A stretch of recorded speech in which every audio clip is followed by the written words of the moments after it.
आज हम ज्योतिष की दुनिया में एक बहुत ही सटीक और कह सकते हैं आधुनिक तकनीक की गहराई में उतर रहे हैं। जी, केपी ज्योतिष। बिल्कुल, केपी ज्योतिष। और इसके जरिए हम एक ऐसे विषय को समझेंगे जो जो मतलब कई लोगों के जीवन से बहुत गहराई से जुड़ा हुआ है। संतान योग। जी, संतान योग। और ये एक ऐसा विषय है जिसमें उम्मीदें, इंतजार और भावनाएं सब कुछ शामिल होता है। सही कहा।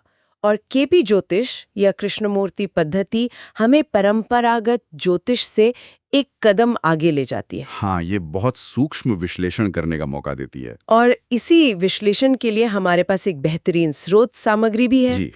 वास्तु एक सॉल्यूशन के मनोज कुमार जैन द्वारा तैयार किए गए कई इन्फोग्राफिक्स हैं और इनमें नियमों को बहुत ही साफ और सरल तरीके से समझाया गया है। बिल्कुल। तो आज हमारा मिशन है इन स्रोतों की मदद से ये समझना कि केपी ज्योतिष संतान प्राप्ति के वादे, उसमें आने वाली बाधाओं और जैसे आईवीएफ, गोद लेना या जुड़वा बच्चों जैसी विशेष परिस्थितियों का विश्लेषण कैसे करता है। और इसमें एक बात समझनी बहुत जरूरी है, जैसा हमारे स्रोत भी साफ करते हैं, क्या? कि यह ज्ञान सिर्फ भविष्य बताने के लिए नहीं है, ये एक तरह का रोड मैप है। अच्छा। ये संभावनाओं और चुनौतियों को समझने में मदद करता है ताकि व्यक्ति सही दिशा में प्रयास कर सके। तो फिर चलिए सीधे मुद्दे पर आते हैं। जब हम संतान योग की बात करते हैं तो ज्योतिष की कुंडली में वो कौन से भाव या हाउसेज हैं जिन पर सबसे पहले नजर जाती है? देखिए, स्रोतों में इसे एक त्रिकोण के रूप में बहुत खूबसूरती से दिखाया गया है। एक ट्रायंगल। हाँ, इसमें 3 भावों को संतान योग की नींव माना गया है। सबसे पहले आता है द्वितीय भाव, यानी सेकंड हाउस। दूसरा भाव ये परिवार का होता है ना? बिल्कुल, परिवार में वृद्धि का भाव, परिवार का विस्तार, यानी परिवार में एक नए सदस्य का आना। ये तो बहुत सीधा और तार्किक है। जी। इसके बाद आता है सबसे महत्वपूर्ण भाव। कौन सा? पंचम भाव या फिफ्थ हाउस। ये सीधे तौर पर संतान उत्पत्ति, रचनात्मकता और कह लीजिए क्रिएशन का घर है। अच्छा, एक स्रोत में तो इसे नेचुरल मैन्युफैक्चरिंग का घर भी कहा गया है। जो इसकी भूमिका को बिल्कुल साफ कर देता है। Natural manufacturing. वाह! और इस त्रिकोण का तीसरा कोना कौन सा है? तीसरा कोना है एकादश भाव, यानी 11th हाउस। 11वां भाव। जी, यह हमारी इच्छाओं की पूर्ति और लाभ का भाव है। आखिरकार संतान की इच्छा भी तो जीवन की सबसे बड़ी इच्छाओं में से एक है। सही बात है। अगर इच्छा पूर्ति का भाव ही कमजोर हो तो फल कैसे मिलेगा? बिल्कुल। तो मतलब ये सिर्फ एक भाव का खेल नहीं है, ये तो एक पूरी सप्लाई चेन जैसा लग रहा है। हाँ, आप कह सकती हैं। जैसे परिवार में वृद्धि का वादा, जो कि दूसरा भाव हुआ, फिर निर्माण की प्रक्रिया यानी 5वां भाव, और फिर अंत में इच्छा की पूर्ति जो 11वां भाव है। आपने इसे बहुत अच्छे से समझाया है। तो अगर इस चेन में एक भी कड़ी कमजोर हो तो मामला अटक सकता है। क्या मैं इसे सही समझ रही हूँ? बिल्कुल सही। और इसी संयोजन को स्रोतों में गोल्डन सूत्र का नाम दिया गया है। गोल्डन सूत्र। हाँ, नियम साफ है। यदि 5वें भाव का संबंध किसी भी तरह से दूसरे, 5वें और 11वें भाव से बनता है तो संतान सुख का एक मजबूत वादा कुंडली में मौजूद है। ये 2 + 5 + 11 का सबसे शक्तिशाली संयोजन है। लेकिन भावों के अलावा ग्रहों की भी तो अपनी भूमिका होती होगी। क्या कोई एक ग्रह है जिसे हम इस मामले का कैप्टन कह सकते हैं? निश्चित रूप से बृहस्पति, यानी गुरु ग्रह। गुरु? जी, गुरु को संतान का नैसर्गिक कारक माना गया है। आप इसे ऐसे समझ सकती हैं कि कैसे? मान लीजिए भावों का संयोजन ये बताता है कि आपके पास एक बेहतरीन कार है, यानी दूसरा भाव। उसमें पेट्रोल भी है, जो हुआ 5वां भाव। और मंजिल का पता भी है, 11वां भाव। सही। लेकिन उस कार को चलाने के लिए जो अनुभवी ड्राइवर चाहिए, वो बृहस्पति है। अच्छा। अगर ड्राइवर ही नौसिखिया हो या रास्ते से भटका हुआ हो तो मंजिल तक पहुंचना मुश्किल हो जाता है। ये तो एक बेहतरीन उदाहरण है। जी। तो गोल्डन सूत्र और बृहस्पति का आशीर्वाद, ये तो हुई मूल बातें। जी। लेकिन स्रोतों में एक बहुत ही तकनीकी शब्द बार बार आता है जो मुझे लगता है कि केपी ज्योतिष की आत्मा है। कौन सा? कस्पल सब लॉर्ड या CSL। ये क्या भला है? हाँ, ये केपी ज्योतिष का सबसे शक्तिशाली उपकरण है। अच्छा। हर भाव का एक कस्पल सब लॉर्ड होता है जो उस भाव का अंतिम परिणाम तय करता है। आप CSL को एक कंपनी के CEO की तरह समझ सकती हैं। CEO? हाँ, CEO खुद जमीन पर जाकर हर काम नहीं करता। नहीं, वो तो अपने मैनेजरों को निर्देश देता है। बिल्कुल। यहाँ CSL का मैनेजर है उसका नक्षत्र स्वामी, यानी नक्षत्र लॉर्ड। ओके। तो संतान होगी या नहीं, इसका अंतिम फैसला 5वें भाव का सीईओ यानी 5th CSL अपने मैनेजर यानी नक्षत्र स्वामी के जरिए करता है। तो हमें बस ये देखना है कि उस मैनेजर को कौन सा डिपार्टमेंट यानी कौन से भाव सौंपे गए हैं। एकदम सही पकड़ा आपने। तो क्या इसका भी कोई सीधा फॉर्मूला है जिससे हाँ या ना में जवाब मिल सके? हाँ, और यही तो इस पद्धति की खूबसूरती है। ये बहुत स्पष्ट नियम देती है। बताइए। यदि 5th CSL का नक्षत्र स्वामी 2, 5, 11 भावों से संबंध बना रहा है तो जवाब हाँ है। संतान का वादा मजबूत है। जी। लेकिन अगर वही नक्षत्र स्वामी 4, 10 या 12 भावों से जुड़ जाए तो जवाब ना आए, मतलब रास्ते में बाधाएं हैं। बिल्कुल।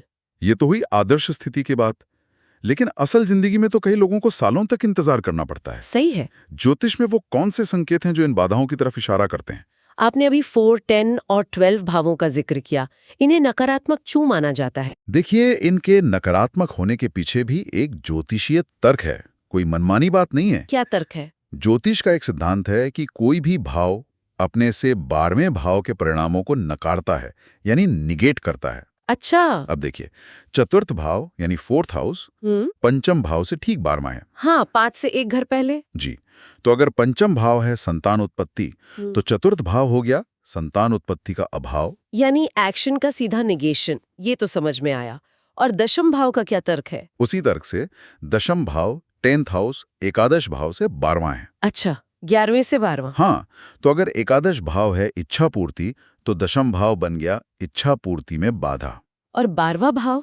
द्वादश भाव 12th हाउस, तो ज्योतिष में हानि, अस्पताल के खर्चे और अलगाव का भाव माना ही जाता है। तो जब भी CSL का संबंध इन 3 भावों से बनता है तो ये संतान सुख में देरी या समस्याओं का संकेत देता है। बिल्कुल।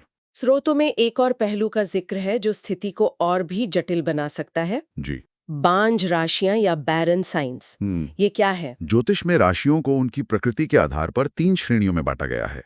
पहली है बांझ राशियां, मेष, मिथुन, सिंह और कन्या। यहाँ बांझ का मतलब ये तो नहीं कि संतान हो ही नहीं सकती? नहीं नहीं, बिल्कुल नहीं।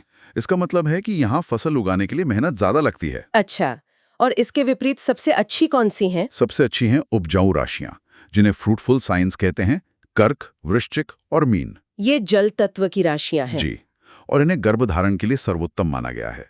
इन दोनों के बीच में आती हैं अर्ध उपजाऊ राशियां, जैसे वृषभ, तुला, मकर और कुंभ, जो मिले जुले परिणाम देती हैं। तो यहाँ मेरे मन में एक सवाल उठता है। पूछिए। मान लीजिए किसी की कुंडली में गोल्डन सूत्र यानी 2, 5, 11 बहुत मजबूत है, लेकिन उसका 5वां CSL एक बांझ राशि में बैठा है, तो क्या होगा? कौन सा नियम ज्यादा भारी पड़ेगा? ये एक बहुत ही अच्छा सवाल है और यहीं पर ज्योतिषी के विश्लेषण का महत्व आता है। ज्यादातर मामलों में भावों का जो वादा है, प्रॉमिस ऑफ द हाउसेस, वो राशि की प्रकृति से ज्यादा शक्तिशाली होता है। मतलब अगर 2, 5, 11 का मजबूत योग है तो संतान होगी, लेकिन बांझ राशि में होने के कारण शायद कुछ देरी हो जाए या फिर मेडिकल सहायता की जरूरत पड़े। और सबसे गंभीर स्थिति कब बनती है? सबसे गंभीर स्थिति तब बनती है जब सारे नकारात्मक संकेत एक साथ आ जाएं। जैसे कि? यानी पंचम भाव का CSL न केवल 4, 10, 12 जैसे नकारात्मक भाव दिखाए, बल्कि वो किसी बांझ राशि में भी बैठा हो और ऊपर से उस पर शनि, राहु या केतु जैसे ग्रहों का भी प्रभाव हो। बिल्कुल। और इस स्थिति का क्या अर्थ निकाला जाता है? स्रोत बताते हैं कि ये एक बहुत ही मजबूत नकारात्मक योग है जो अक्सर पूर्व जन्म के कर्मों की ओर इशारा करता है। अच्छा। एक स्रोत में तो ये भी लिखा है कि 99% मामलों में यहाँ मेडिकल साइंस भी अक्सर विफल हो जाती है। 99%? ये तो एक बहुत बड़ा आंकड़ा है। क्या स्रोत इस दावे का कोई आधार बताते हैं या ये सिर्फ स्थिति की गंभीरता बताने का एक तरीका है? मुझे लगता है ये स्थिति की अत्यधिक गंभीरता को दर्शाने का एक तरीका है। इसका भाव ये है कि जब ज्योतिषीय संकेत इतने ज्यादा नकारात्मक हों तो केवल भौतिक प्रयास काफी नहीं होते। तो फिर यहाँ किसी देवीय हस्तक्षेप या कह लीजिए चमत्कार की जरूरत पड़ती है, ऐसा स्रोतों का मानना है। ये तो काफी गंभीर विश्लेषण है। चलिए अब कुछ विशेष परिस्थितियों पर आते हैं जिनके बारे में हमारे स्रोतों में बहुत दिलचस्प जानकारी दी गई है। जी। जैसे कि मेडिकल सहायता या IVF का योग, उसे कैसे देखा जाता है? इसका संकेत तब मिलता है जब कुंडली में संतान के सकारात्मक भाव यानी 2, 5, 11 थोड़े कमजोर हों, लेकिन नकारात्मक भाव 4, 10, 12 बहुत प्रभावी हों। मतलब वादा तो है पर बाधाएं बहुत है। एकदम सही। और खासकर यदि इसमें मंगल जो सर्जरी का कारक है और बुध जो उपकरणों का कारक है, इन ग्रहों का प्रभाव हो तो ये मेडिकल ट्रीटमेंट की ओर साफ इशारा करता है। और आईवीएफ की सफलता किस बात पर निर्भर करती है? सफलता इस बात पर निर्भर करती है कि उपचार के बाद आने वाली ग्रहों की दशा अंतर्दशा सकारात्मक भावों को सक्रिय कर रही है या नहीं। और दत्तक संतान यानी अडॉप्शन के बारे में ज्योतिष क्या कहता है? ये बहुत दिलचस्प है कि इसके लिए भी अलग योग होते हैं। हाँ, इसका योग तब बनता है जब 5वें भाव का संबंध बुध से हो। बुध जो एक से ज्यादा का कारक है जी, या किसी द्विस्वभाव राशि से हो। इसमें अक्सर कुंडली में संतान बाधा तो दिखती है, यानी 4 और 10 भाव, लेकिन परिवार और इच्छा के भाव सक्रिय रहते हैं। बिल्कुल, यानी व्यक्ति को परिवार बढ़ाने की और अपनी इच्छा पूरी करने की प्रबल चाह होती है, भले ही माध्यम कोई भी हो। स्रोतों में इससे जुड़े एक चमत्कार का भी जिक्र है जो मैंने असल जिंदगी में भी कई बार सुना है। और ये अक्सर होता भी है। स्रोत बताते हैं कि कई बार जब कोई दंपत्ति बच्चा गोद ले लेते हैं तो उसके कुछ समय बाद उनका 5वां भाव किसी तरह सक्रिय हो जाता है और उन्हें अपनी प्राकृतिक संतान भी हो जाती है। जी, इसीलिए इसे उन दंपत्तियों के लिए एक श्रेष्ठ उपाय भी बताया गया है जो संतान बाधा से जूझ रहे हैं। इसी से जुड़ा एक और विषय है जुड़वां बच्चे। इसके क्या ज्योतिषीय संकेत होते हैं? जुड़वां बच्चों का मुख्य कारक है बुध ग्रह। अच्छा, फिर से बुध? हाँ, जिसे ज्योतिष में बहुलता या मल्टीप्लिसिटी का कारक माना जाता है। नियम यह है कि यदि 5वें भाव का CSL बुध हो और वह किसी द्विस्वभाव राशि में स्थित हो, जैसे मिथुन, कन्या, धनु या मीन, जी, तो जुड़वा बच्चों की संभावना बहुत बढ़ जाती है। और यह योग विशेषकर महिला की कुंडली में देखना ज्यादा महत्वपूर्ण माना जाता है। एक और संवेदनशील विषय है गर्भपात या मिसकैरेज। इसके क्या ज्योतिषीय कारण बताए गए हैं? स्रोतों के अनुसार इसमें मुख्य रूप से 2 ग्रहों की नकारात्मक भूमिका होती है। कौन से? केतु और मंगल। केतु अलगाव या डिटैचमेंट का ग्रह है, तो वो गर्भ को गर्भाशय से अलग करने का काम कर सकता है। और मंगल? मंगल सर्जरी और रक्त का कारक है, जो कॉम्प्लिकेशंस दे सकता है। इसके अलावा यदि 5वें भाव का संबंध 8वें भाव यानी पीड़ा और आकस्मिक घटना या 12वें भाव यानी हानि से बन जाए तो गर्भ ठहरने में समस्या आती है। बिल्कुल। तो अगर कुंडली में ये सब बाधाएं दिख रही हैं, तो क्या इन स्रोतों में कोई समाधान या उपाय भी बताए गए हैं, या ज्योतिष सिर्फ समस्या बताकर छोड़ देता है? नहीं, और ये इस पूरे विश्लेषण का सबसे आशावादी और महत्वपूर्ण हिस्सा है। अच्छा, स्रोत साफ कहते हैं कि ज्योतिष नियति नहीं है, ये संभावनाओं का शास्त्र है, और जहां ज्योतिषीय वादा कमजोर भी हो वहां दुआ और प्रार्थना से चमत्कार हो सकते हैं। क्या कोई विशेष उपाय भी सुझाए गए हैं? हाँ, कई उपाय हैं। सबसे पहला तो बृहस्पति का उपाय है, क्योंकि वो संतान का मुख्य कारक है। जी, तो उसकी दशा या अंतर्दशा में की गई प्रार्थना बहुत फलदायी मानी गई है। एक बहुत विशेष उपाय लाखा मंडल के शिव मंदिर का बताया गया है। लाखा मंडल? जी, मान्यता है कि वहां शिवरात्रि पर तपस्या या ध्यान करने से गर्भ धारण का आशीर्वाद मिलता है। स्रोत में यह भी लिखा है कि 55 वर्ष की आयु में भी महिलाओं ने इस आशीर्वाद से संतान सुख प्राप्त किया है। और एक लड्डू गोपाल सेवा का भी जिक्र है जो मुझे बहुत अनोखा और गहरा लगा। ये अद्भुत है। ये उपाय ज्योतिष से ज्यादा मनोविज्ञान और कर्म के सिद्धांत जैसा लगता है। कैसे? इसमें कहा गया है कि किसी सगे संबंधी से लड्डू गोपाल को उपहार में ना लें, बल्कि विधिवत गोद में लें। अच्छा, गोद लेना है? हाँ, फिर उन्हें अपनी संतान की तरह पालें, उनकी सेवा करें। ये उपाय 7वें भाव को सक्रिय करता है, जो गोद लेने यानी अडॉप्शन का भाव भी है। और जैसा हमने पहले बात की, ये क्रिया अक्सर प्राकृतिक संतान के 5वें भाव को भी जागृत कर देती है। बिल्कुल। तो अंतिम संदेश यही है कि विज्ञान और विश्वास दोनों का हाथ थाम कर चलना चाहिए। बिल्कुल। स्रोत इस बात पर बहुत जोर देते हैं कि चिकित्सा उपचार भी एक उपाय ही है, उसे कभी नकारना नहीं चाहिए। सही बात है। ज्योतिष आपको सही समय बता सकता है, डॉक्टर का चुनाव करने में मदद कर सकता है, लेकिन इलाज तो विज्ञान ही करेगा। जहां विज्ञान की सीमा आती है, वहां विश्वास और प्रार्थना काम करते हैं। दोनों को साथ लेकर चलना ही बुद्धिमानी है। जी।